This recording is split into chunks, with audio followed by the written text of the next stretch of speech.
This was his first time bringing his girlfriend home, but his brother and sister-in-law were completely stunned. She's shy. Seeing Lars' incredibly serious expression, they just couldn't understand. They fell into a long, awkward silence. To break the tension, his brother and sister-in-law decided to head to the kitchen to make dinner.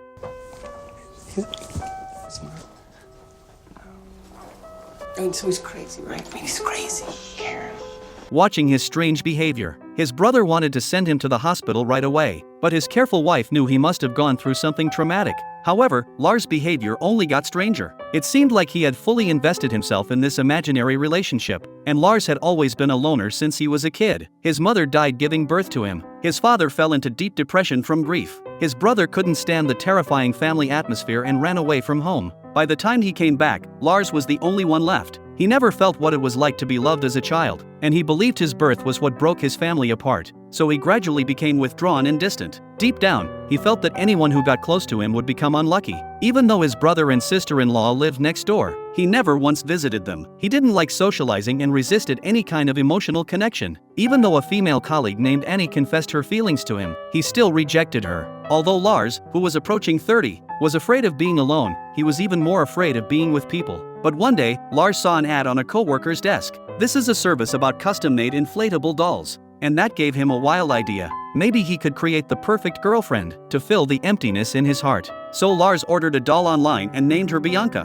When his brother and sister-in-law met this bizarre girlfriend, they were shocked. But to avoid triggering Lars, they decided to play along. The next day they took Lars to see a psychologist. The doctor said Lars had severe delusional disorder, and they needed to find the root cause to treat it. But until then, they had to pretend Bianca was real. His brother forced a helpless smile. He knew once everything was exposed, they'd become the joke of the whole town. They cleaned out their mom's old pink bedroom for Bianca. They even prepared new towels for her. Lars joyfully did everything for Bianca. He cared for her like she was a real girlfriend, attentive and gentle. Their relationship looked ridiculous, but Lars' happiness was painfully real. It felt like he finally found the companionship he'd always longed for. As Bianca slowly became part of their lives, Lars also began to lower his emotional walls. He started interacting more with his brother and sister-in-law. He even took Bianca to social events and brought her to church. And the townspeople welcomed Bianca as if she were a new resident. This made Lars feel respected for the first time in his life. Of course, not everyone could accept it. Some people wouldn't even let their kids go near Lars.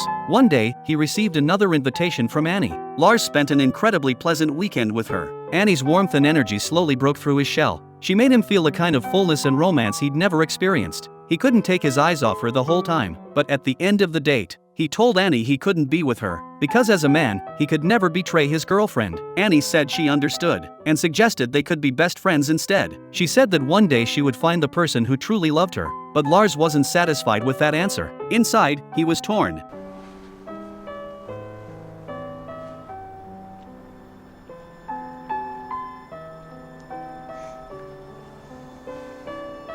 He loved Annie, but he couldn't leave Bianca. Bianca represented his fear of intimacy. Early the next morning, his brother was woken up by Lars shouting. He found Lars desperately calling out to Bianca, but Bianca didn't respond at all. And that seemed to mean Lars was finally about to step out of his delusion. After he brought Bianca to the hospital, the doctor cooperated and told him Bianca couldn't be saved. When he returned home, he held a funeral for Bianca. It wasn't until Annie stood beside him that he finally understood. Bianca wasn't the partner he truly wanted. Only then did he decide to change. Do you want to take a walk?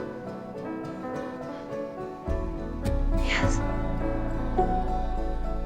He thanked Bianca, because she became the catalyst that helped heal him. He started slowly accepting himself, no longer afraid of getting close to others. In the end, Lars learned how to love himself and how to love others, and he finally stopped being afraid of emotional intimacy.